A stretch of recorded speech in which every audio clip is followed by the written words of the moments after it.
Եվ այսպես եկավ պահը, որպեսզի ձեզ հայտնեմ այն անակնկալի մասին, ինչը այսքան ժամանակ գաղտնի էի պահում։ Ու ինչի ուզեցի դա անել հենց այսօր, իմ ծննդյան օրը, այսօր ծնունդս է։ Քանի որ ես տեսակով այնպիսի մարդ եմ, որը սիրում է ավելի շատ ոչ թե նվեր ստանալ, այլ տալ։ Լավ, երկար նախաբաներ։ Ես հայր եմ դառնալու, բայց ոչ ուղիղ իմաստով։ Ուրեմն 2027 թվականի փետրվարի 19-ին Երևանի եւ մարզերի բոլոր կինոթատրոններում մեծ էկրաններ կբարձրանա։ Գիտեմ, հիմա սպասում եք, որ ասեմ թունելից 13 կիլոմետր հեռավորության վրա երկու ֆիլմը, բայց չէ, այդ մի փոքր ավելի ուշ։ Իսկ հենց փետրվարի 19-ին մեծ էկրաններ կբարձրանա իմ կողմից ստեղծված առաջին լիամետրաժ մուլտֆիլմը,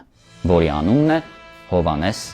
ամենայն հայոց մուլտֆիլմը։ Այո, ես ստեղծում եմ անիմացիոն լիամետրաժ ֆիլմ, որի գլխավոր դերում լինելու է ինձ համար բոլոր ժամանակների ամենամեծ հայերից մեկը։ Կարելի է ասել, սա լինելու է Թումանյանի անիմացիոն բայոփիքը, որի պրեմիերան տեղի կունենա հենց իր ծննդյան օրը։ Այս աշխատանքը լինելու է իմ անձնական շնորհակալությունը Հովհաննես Թումանյանին զուտ նրա համար, որ ինքը եղել է մեր հայոց պատմության մեջ։ Եվ այս մուլտֆիլմը սիրելու են եւ մեծերը, եւ փոքրերը։ Բայց սա դեռ ամենը չի։ Եվս մեկ շոկային լուր։ Ես հուլիսի 7-ից տեղափոխվում եմ ապրելու Լոռի, իսկ ավելի կոնկրետ Թումանյանի ծննդավայր Դսեղ։ Այնքան մինչև կավարտեմ մուլտֆիլմի ստեղծման աշխատանքները։ Դե համել գիտեք, որ նոր գիրք եմ գրում, այնտեղ պետք է մի քիչ առաջ գցեմ։ Հա, մուլտֆիլմի վրա աշխատելիս ուզում եմ լինել հենց այնտեղ, որտեղ ծնվել է Թումանյանը։ Ներքին զգացում ունեմ, որ դա օգնելու է էլ ավելի կատարյալ աշխատանք ստանալ։ Մուլտֆիլմի թրեյլերը կհրապարակվի Ամանորի գիշերը դեկտեմբերի 31-ին։ Իսկ ստեղծման ընթացքի եւ այլ շատ հետաքրքիր փաստերի մասին իմանալու համար ուղղակի հետևեք իմեջին, ընթացիկ ամեն ինչ կասեմ։ Ես շատ ողջավորված եմ, հուսամ դուք էլ, ու կհանդիպենք փետրվարի 19-ին